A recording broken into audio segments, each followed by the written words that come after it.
Sahi Bukhari. Book 1. Revelation. Number 1. Narrated by Umar bin al-Khattab.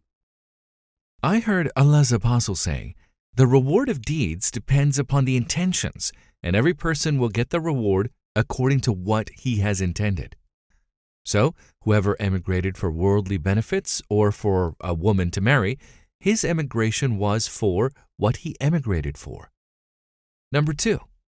Narrated by Aisha, the mother of the faithful believers. Al-Harith bin Hisham asked Allah's Apostle, "O Allah's Apostle, how is the divine inspiration revealed to you?" Allah's Apostle replied, "Sometimes it is revealed like the ringing of a bell. This form of inspiration is the hardest of all, and then this state passes off after I have grasped what is inspired. Sometimes the angel comes in the form of a man and talks to me, and I grasp whatever he says." Aisha added, "Verily, I saw the Prophet being inspired divinely on a very cold day, and noticed the sweat dropping from his forehead as the inspiration was over." Number 3. Narrated by Aisha, the mother of the faithful believers. The commencement of the divine inspiration to Allah's Apostle was in the form of good dreams, which came true like bright daylight, and then the love of seclusion was bestowed upon him. He used to go in seclusion in the cave of Hira, where he used to worship Allah alone continuously for many days before his desire to see his family. He used to take with him the journey food for the stay and then come back to his wife Khadija to take his food likewise again, till suddenly the truth descended upon him while he was in the cave of Hira. The angel came to him and asked him to read. The Prophet replied, "I do not know how to read." The Prophet added, "The angel caught me forcefully and pressed me so hard that I could not bear it anymore. He then released me and again asked me to read, and I replied, 'I do not know how to read.' Thereupon he caught me again and pressed me a second time till I could not bear it anymore. He then released me and again asked me to read, but again I replied, 'I do not know how to read, or what shall I read?' Thereupon he caught me for the third time and pressed me, and then released me and said, 'Read in the name of your Lord, who has created all that exists, has created man from a clot. Read, and your Lord is most generous.'" Then Allah's Apostle returned with the inspiration and with his heart beating severely. Then he went to Khadija bint Khuwaylid and said, "Cover me, cover me." They covered him till his fear was over, and after that he told her everything that had happened, and said, "I fear that something may happen to me." Khadija replied, "Never. By Allah, Allah will never disgrace you. You keep good relations with your kith and kin, help the poor and the destitute, serve your guests generously, and assist the deserving calamity-afflicted ones." Khadija then accompanied him to her cousin Waraka bin Nawfal bin Asad bin Abdul Uzza, who during the pre-Islamic period became a Christian and used to write the writing with Hebrew letters. He would write from the Gospel in Hebrew as much as Allah wished him to write. He was an old man and had lost his eyesight. Khadija said to Waraka, "Listen to the story of your nephew, O my cousin." Waraka asked, "O my nephew, what have you seen?" Allah's Apostle described whatever he had seen. Waraka said, "This is the same one who keeps the secrets, Angel Gabriel, whom Allah had sent to Moses. I wish I were young and could live up to the time when your people would turn you out."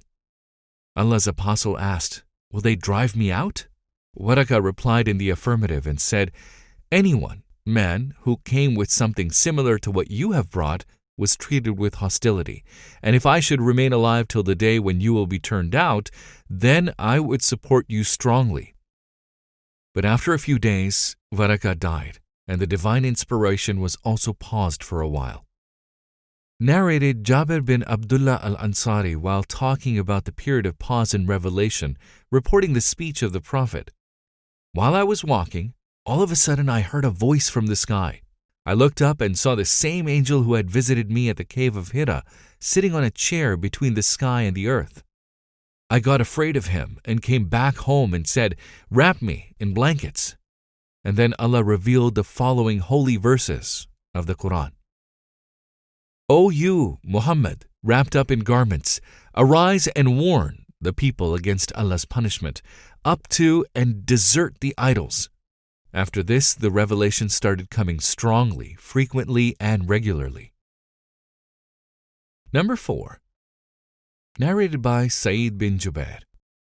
Ibn Abbas, in the explanation of the statement of Allah, "Move not your tongue concerning the Quran to make haste therewith," Sa'id, Allah's apostle used to bear the revelation with great trouble and used to move his lips quickly with the inspiration. Ibn Abbas moved his lips, saying, "I am moving my lips in front of you as Allah's apostle used to move his." Sa'id moved his lips, saying, "I am moving my lips as I saw Ibn Abbas moving his." Ibn Abbas added, "So Allah revealed, 'Move not your tongue concerning the Quran to make haste therewith.' It is for us to collect it and give you, O Muhammad, the ability to recite it, the Quran. Which means that Allah will make him, the Prophet, remember the portion of the Quran which was revealed at that time by heart and recite it. The statement of Allah, and when we have recited it to you, O Muhammad, through Gabriel, then you follow its Quran recital, means listen to it and be silent. Then it is for us, Allah, to make it clear to you, means then it is for Allah to make you recite it, and its meaning will be clear by itself through your tongue." Afterwards, Allah's apostle used to listen to Gabriel whenever he came, and after his departure, he used to recite it as Gabriel had recited it. Number 5. Narrated by Ibn Abbas. Allah's apostle was the most generous of all the people, and he used to reach the peak in generosity in the month of Ramadan, when Gabriel met him. Gabriel used to meet him every night of Ramadan to teach him the Quran. Allah's apostle was the most generous person, even more generous than the strong, uncontrollable wind, in readiness and haste to do charitable deeds. Number 6. Narrated by Abdullāh bin Abbas. Abu Sufyan bin Harb informed me that Heraclius had sent a messenger to him while he had been accompanying a caravan from Quraysh. There were merchants doing business in Sham, Syria, Palestine, Lebanon, and Jordan, at the time when Allah's apostle had truce with Abu Sufyan and Quraysh infidels. So Abu Sufyan and his companions went to Heraclius at Ilya, Jerusalem. Heraclius called them in the court, and he had all the senior Roman dignitaries around him. He called for his translator, who, translating Heraclius's questions, said to them, "Who amongst you is closely related to that man who claims to be a prophet?"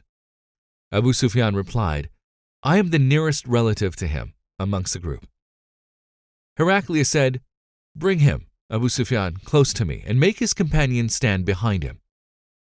Abu Sufyan added, "Heraclius told his translator to tell my companions that he wanted to put some questions to me regarding that man, the prophet, and that if I told a lie, they, my companions, should contradict me."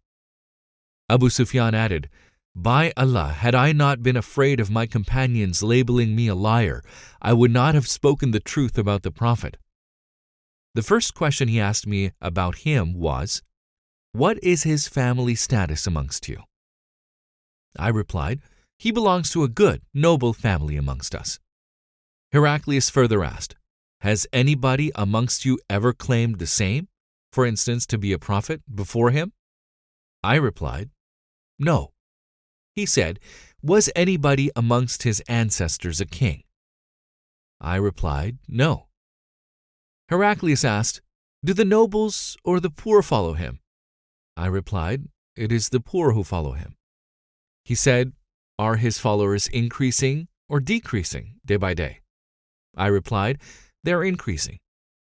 He then asked, "Does anybody amongst those who embrace his religion become displeased and renounce the religion afterwards?" I replied, "No." Heraclius said, "Have you ever accused him of telling lies before his claim to be a prophet?" I replied, "No." Heraclius said, "Does he break his promises?" I replied, "No, we are at truce with him, but we do not know what he will do in it. I could not find opportunity to say anything against him except that." Heraclius asked, "Have you ever had a war with him?" I replied, "Yes." Then he said, "What was the outcome of the battles?" I replied, "Sometimes he was victorious and sometimes we." Heraclius said, "What does he order you to do?" I said, "He tells us to worship Allah and Allah alone, and not to worship anything along with him, and to renounce all that our ancestors had said. He orders us to pray, to speak the truth, to be chaste, and to keep good relations with our kith and kin." Heraclius asked the translator to convey to me the following: "I asked you about his family, and your reply was that he belonged to a very noble family. In fact, all the apostles come from noble families amongst their respective peoples. I questioned you whether anybody else amongst you claimed such a thing.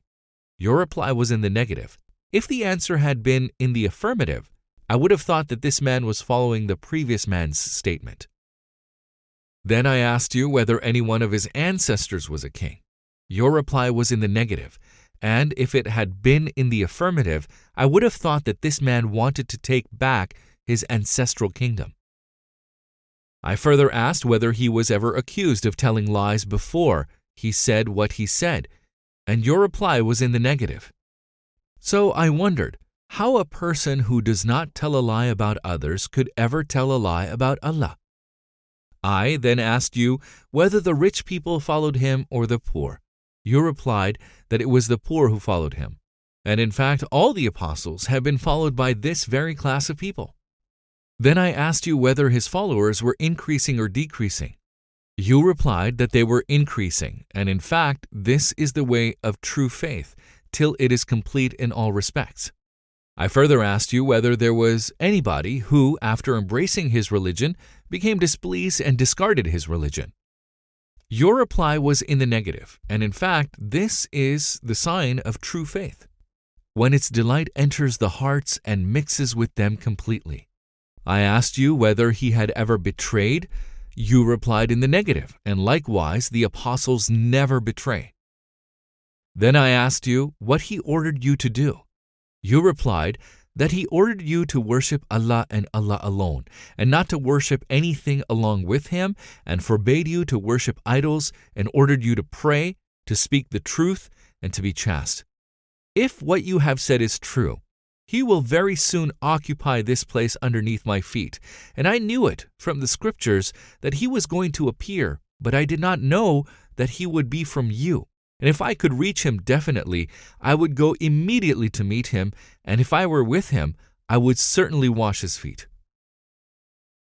Heraclius then asked for the letter addressed by Allah's apostle, which was delivered by Dihya to the governor of Basra, who forwarded it to Heraclius to read. The contents of the letter were as follows: "In the name of Allah the Beneficent, the Merciful, this letter is from Muhammad, the slave of Allah and his apostle, to Heraclius, the ruler of Byzantine. Peace be upon him who follows the right path. Furthermore, I invite you to Islam, and if you become a Muslim, you will be safe, and Allah will double your reward. And if you reject this invitation of Islam, you will be committing a sin by misguiding your Arician peasants. And I recite to you Allah's statement: O people of the scripture, come to a word common to you and us, that we worship none but Allah, and that we associate nothing in worship with Him, and that none of us shall take others as lords beside Allah. Then, if they turn away, say, bear witness that we are Muslims, those who have surrendered to Allah." Abu Sufyan then added, when Heraclius had finished his speech and had read the letter, there was a great hue and cry in the royal court, so we were turned out of the court. I told my companions that the question of Ibn Abi Kabsha, the Prophet Muhammad, has become so prominent that even the king of Bani al-Asfar, Byzantine, is afraid of him. Then I started to become sure that he, the Prophet, would be the conqueror in the near future till I embraced Islam. For example, Allah guided me to it. The sub-narrator adds, Ibn an-Natur was the governor of Ilya, Jerusalem, and Heraclius was the head of the Christians of Sham. Ibn an-Natur narrates that once while Heraclius was visiting Ilya, Jerusalem, he got up in the morning with sad mood. Some of his priests asked him why he was in that mood. Heraclius was a foreteller and an astrologer. He replied, At night, when I looked at the stars, I saw that the leader of those who practice circumcision had appeared, become the conqueror. Who are they who practice circumcision?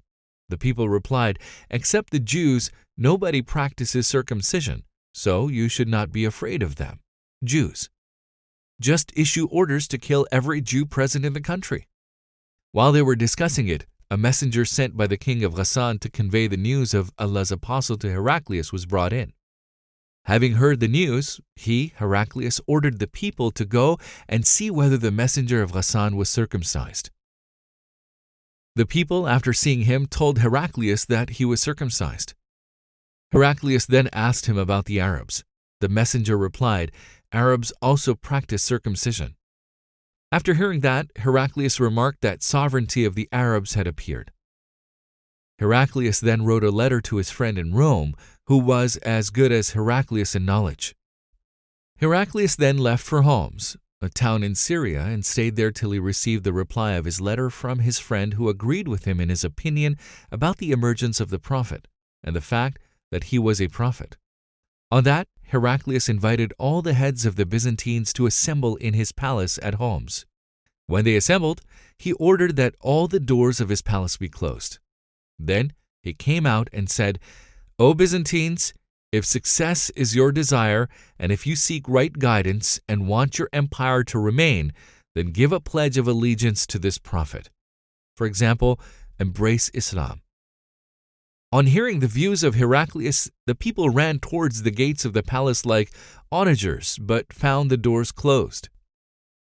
Heraclius realized their hatred towards Islam, and when he lost the hope of their embracing Islam, he ordered that they should be brought back in audience.